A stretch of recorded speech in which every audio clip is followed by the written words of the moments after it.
a jednotlivé uhly, aké dáva v tom náklade.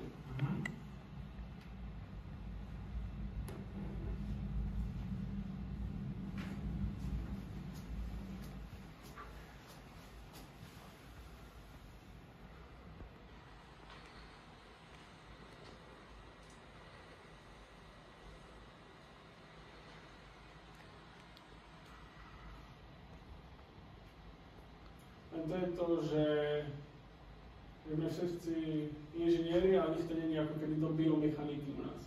Že my potrebovali niekoho, kto tie dáta vie vyhodnotiť. Presne tak. Presne. Alebo vie povedať, ktoré dáta potrebuje. Presne.